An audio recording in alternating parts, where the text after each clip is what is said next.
I suspect the T-bond event, and we've expected this all along, is possibly the event that creates the headline crisis. If this T-bond event continues for another day or two, you're going to panic the Fed in a way you've not seen before. Wow, you're talking about an imminent event here. Yes, imminent. You're talking days. Okay. Which would get us maybe to that midpoint in this 6-month swing in silver. Like get us into February, let's say, maybe. The most important risk in global markets right now is not equities, not inflation headlines, and not even geopolitics. According to Michael Oliver, it sits squarely inside the U.S. Treasury market. His concern is centered on a developing T-bond event that, if it persists for more than a single trading day, could rapidly evolve into a headline-level crisis, one capable of forcing an immediate Federal Reserve response. Not gradual intervention, not verbal reassurance, but outright liquidity creation. In Oliver's view, this is the type of stress event that does not wait for policy committees or scheduled meetings. It demands printing. This matters because precious metals are already deep into a structural bull market. Silver is trading above $103 per ounce. Gold is pressing just below $5,000, and yet Oliver believes the most aggressive phase may still lie ahead. His work suggests that once a bond market panic becomes visible, metals do not move in measured steps.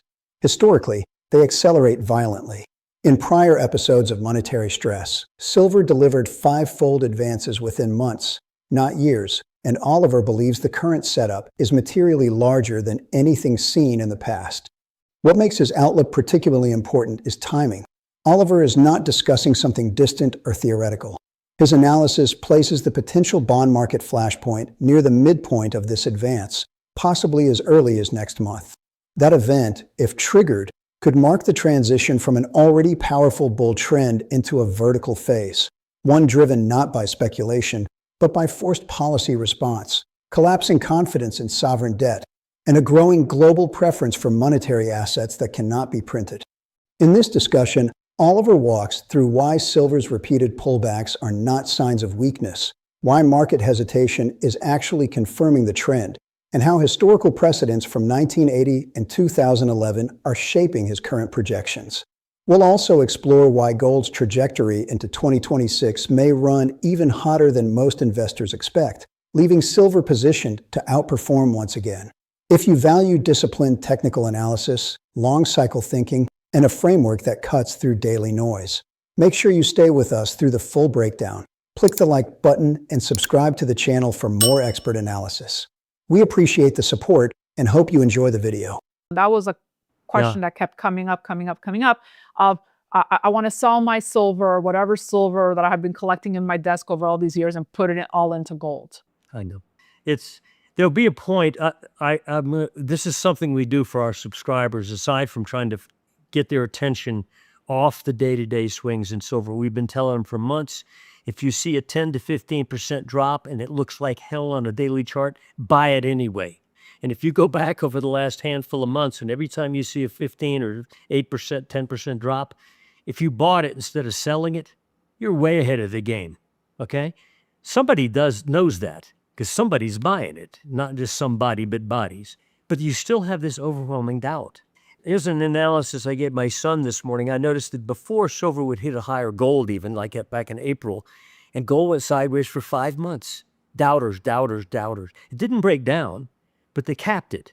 And then you broke through, and then in October you had another pause.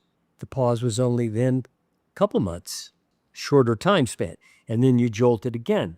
Same thing's going on in silver. You could have a whole year-wide pause at $35, late 2024 through early 2025, but basically a whole year of this with a 35-plus cap. Whole wasted year. You bored to death, okay? Doubted. And then it went through that and jolted up another $10 or so. It's been a layered process. But I even noticed that on day-to-day action. Take today, for example. We had jolted up to $95, and they spend the whole day selling against that and dropping it back down to 93. Yeah. Except instead of it lasting 3 months now, or 2 weeks now you can measure those pullbacks in hours. So things are speeding up.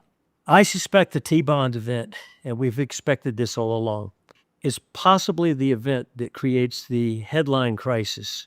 And if it does, we've in our analysis of some prior surging moves in silver, for example, in 79 to 80, where it went up like fivefold in 5 months.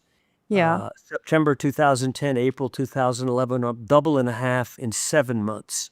In the middle of each of those explosions, and we're in a bigger one now, but in the middle of that clock, there was what you could call a stumble or a correction.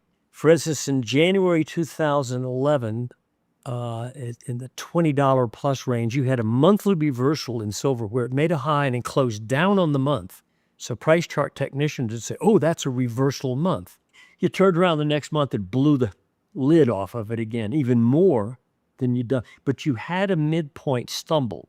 If this T-bond event continues for another day or two, you're going to panic the Fed in a way you've not seen before. Wow, you're talking about an imminent event here. Yes, You're imminent. talking days. Okay. Which would get us Okay. maybe to that midpoint in this 6-month swing in silver. Like get us into February, let's say, maybe, but with headlines. And you could, here's the thought that I've put out there. The Supreme Court is going to decide on tariffs. Mm-hmm. Most people don't know which way they're going to go. I have a strong suspicion they're going to say no. Mm-hmm. And that they are seeing this broader than just a legal case about tariffs and how they read the Constitution or whatever. They know that what's going on in the world now, especially today, for example, where you read that Yes. headline, that Yes. sell all U.S., they could step in and put their foot through that door and maybe stop the tariffs and therefore, quote, save the world, if you know what I mean, by stopping the panic selling of U.S. assets, by cutting off his tariffs against Europe, for example. If that were to happen, but a panic first, okay, T-bond, don't be shocked if silver goes vertical for several days. Like maybe it doesn't pause till it's 120, 130 bucks, and maybe has a couple limit up days, 10% per day on the COMEX. There could be a point in there where if they decide that way, and it's got to be days away or a week away, Supreme Court decision, but I can't find specificity on that. Right. You look on the internet, you won't find it either. We I'm know, Googling right now. yeah, and that could try to temporarily put a hose effect on this fire. It won't ultimately stop it because there's far bigger things underway here. But that could be one of those events where silver goes berserk prior to that. Stock market gets gut kicked another day or two like it's doing today, and the T-bonds move into what could be called a panic sell-off. At that point, suddenly the non-owners of silver or the shorters of silver think, uh-oh, I've been on the wrong side. I've not been long, or what the heck am I selling this for? I got limited up today. I can't get out of my shorts. We could be headed for that kind of speedy process, literally at the time of this interview, you know. What you mentioned before, so within the next 6 months, you wouldn't be surprised if silver could possibly hit anywhere between $300 and $500 an ounce?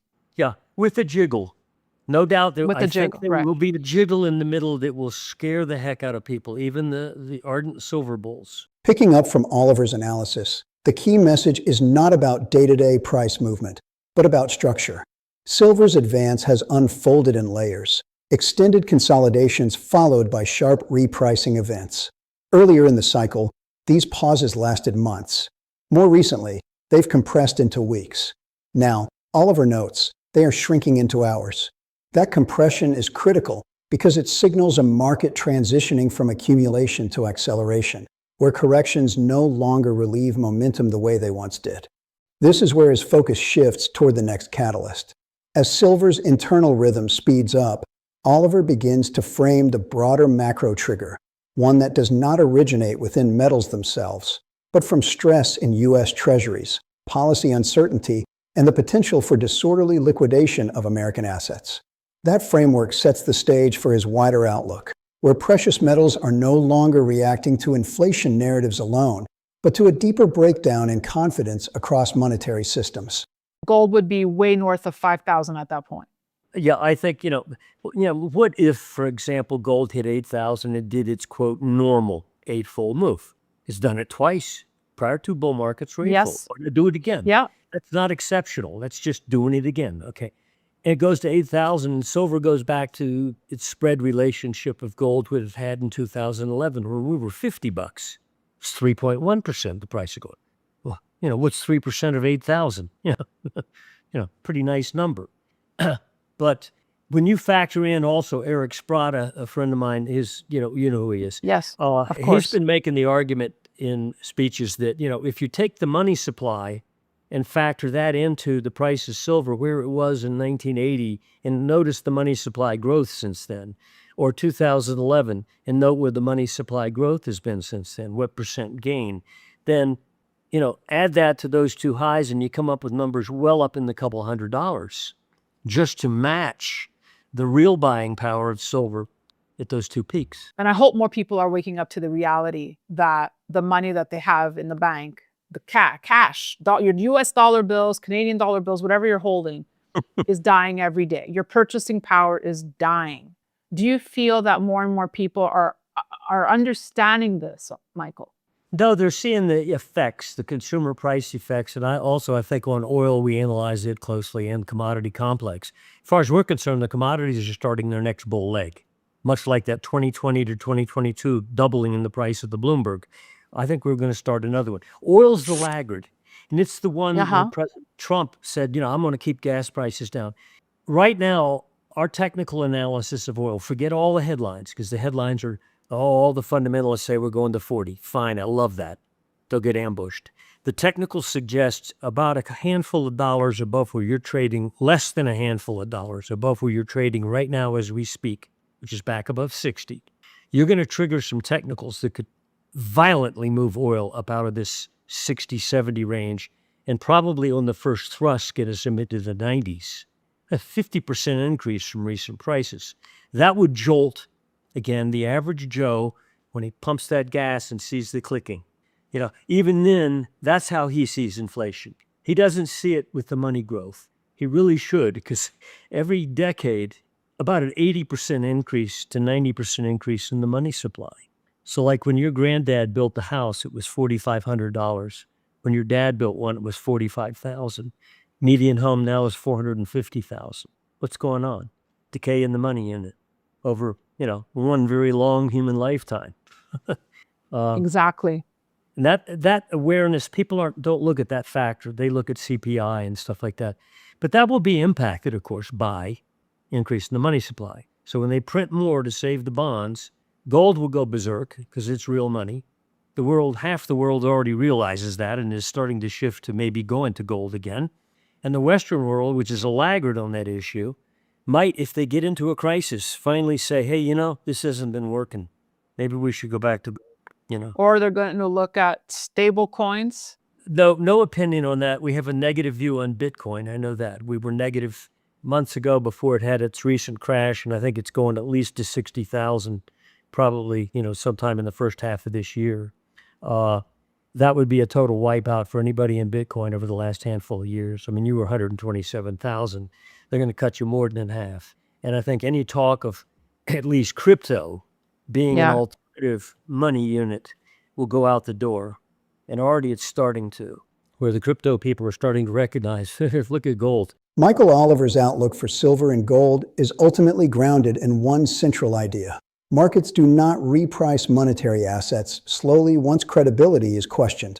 When sovereign debt comes under pressure, especially at the core of the global financial system, investors are forced to reassess what constitutes safety. In those moments, liquidity does not move toward yield, it moves toward permanence. That is where gold historically asserts itself, and where silver, due to its smaller market and higher volatility, tends to outperform in dramatic fashion. Oliver's long-term projections reflect this asymmetry.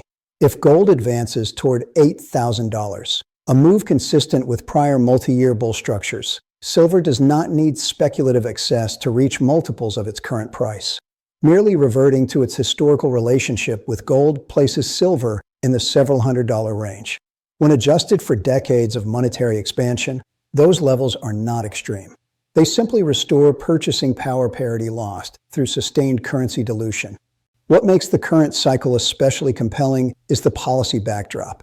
Governments are constrained by debt. Central banks are trapped between financial stability and currency credibility, and bond markets are increasingly sensitive to even minor disruptions.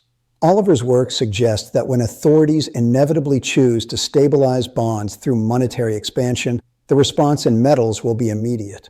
Gold, as real money, responds first. Silver follows with far greater force. His outlook for 2026 builds directly on this foundation. Rather than viewing next year as a late cycle peak, Oliver sees it as a continuation phase, one where gold's leadership remains intact while silver begins to express the full magnitude of the move. Historically, silver does not lead bull markets. It finishes them. That is why Oliver believes expectations remain far too conservative, even after the rally already behind us. For investors, the message is not about chasing headlines or reacting emotionally to volatility. It is about understanding where monetary stress ultimately resolves. Throughout history, periods of bond instability, geopolitical tension, and accelerating money supply growth have consistently funneled capital toward tangible monetary assets. Oliver's work suggests that process is now well underway, and that the most powerful phase may still be ahead. If you found this analysis valuable, please take a moment to like the video, share it with others who follow the precious metals space, and subscribe to the channel for continued deep dive market commentary. Your support helps keep these long-form, investor-focused discussions going. Thank you for watching, and I'll see you in the next one.